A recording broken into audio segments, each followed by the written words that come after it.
बात करते हैं बेंगलुरु की। एक बड़ी खबर है, आपको याद होगा 4 जून को भगदड़ हुई थी। आरसीबी का प्रोग्राम चल रहा था, खिलाड़ियों का सम्मान किया जा रहा था आरसीबी टीम का। 4 जून को आरसीबी की जीत के बाद चिन्ना स्वामी स्टेडियम में भगदड़ मच गई थी। ये मामला गर्मा गया।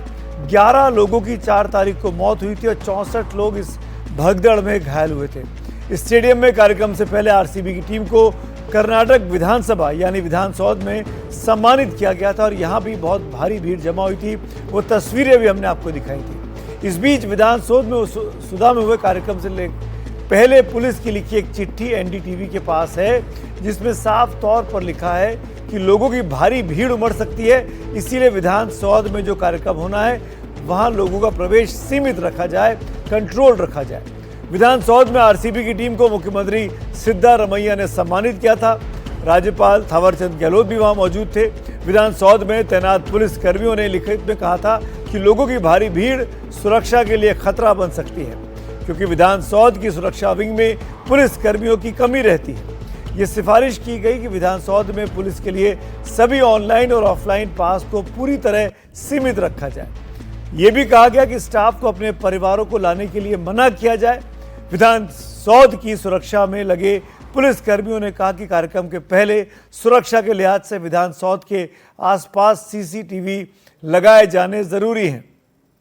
यानी कुल मिलाकर एक दूसरे पे टोपी ट्रांसफर का काम चल रहा है। पहले सरकार मना करती रही, फिर अगले दिन कार्रवाई की तो कुछ पुलिस वालों पे कार्रवाई कर दी और अब पुलिस वालों की चिट्ठी सामने आ गई है, जिसमें वो कह रहे हैं कि हम इतनी बड़ी भीड़ को कंट्रोल नहीं कर सकते, इसको लिमिट किया जाए। और अब जवाबदेही पॉलिटिकल लीडरशिप की हो जाती है। मेरे साथ मेरे सहयोगी निहाल किदवई जुड़ गए इस पर बातचीत करने के लिए। निहाल, क्या ये टोपी ट्रांसफर का खेल नहीं है? सरकार कह रही है कि पुलिस की जिम्मेदारी है, पुलिस कह रही है कि हमने पहले ही हाथ खड़े कर दिए थे, आपने हमको उस दिन भी दिखाया था, बताया था, पुलिस ने मना कर दिया था कि हमको कंट्रोल नहीं कर सकते। तो क्या ये सिद्धारमैया साहब अपनी जान बचाने की कोशिश नहीं कर रहे हैं?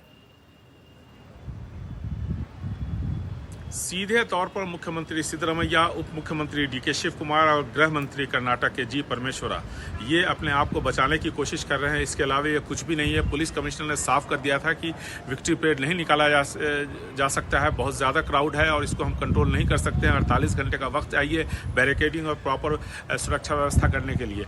अब जो डीसीपी विधानसभा का एक पत्र सामने आया है, वो एक तरह से देखिए औपचारिक पत्र है, लेकिन एक बात तय है कि विधानसभा के अंदर एंट्री बहुत ही सीमित होती है। वो बड़ा मामला नहीं है। मामला ये है कि विधानसभा के सामने हाई कोर्ट है और बीच में जो बैरिकेड है, जो गेट बना हुआ है, वो ट्रांसपेरेंट है, यानी कि लोहे के छड़ का बना हुआ है। और ऐसे में वहाँ पर जिस तरह से भीड़ जमा हुई, जिस तरह से भगदड़ के हालात वहाँ पर भी बने, वहाँ से चिन्ना स्वामी स्टेडियम 1 से 1.25 किलोमीटर की दूरी पर है। जिस तरह से वहाँ हंगामा बढ़ गया, वो सबसे बड़ा चिंता का विषय था कि पुलिस का बिल्कुल कहना था कि कोई भी कार्यक्रम नहीं होना चाहिए, लेकिन मुख्यमंत्री का कहना है कि उन्होंने सेक्रेटरी विधानसभा TTIR की जो है उनको ये कहा था कि वो विधानसभा का कार्यक्रम करे, लेकिन चिन्ना स्वामी स्टेडियम ने कार्यक्रम की इजाज़त नहीं दी थी। सवाल ये उठता है कि कार्यक्रम 2 वेन्यू पे हो रहा है, दोनों के बीच में 1 से 1.5 किलोमीटर की दूरी है और ऐसे में हर तरफ 2.5 से 3 लाख लोग जमा हो गए।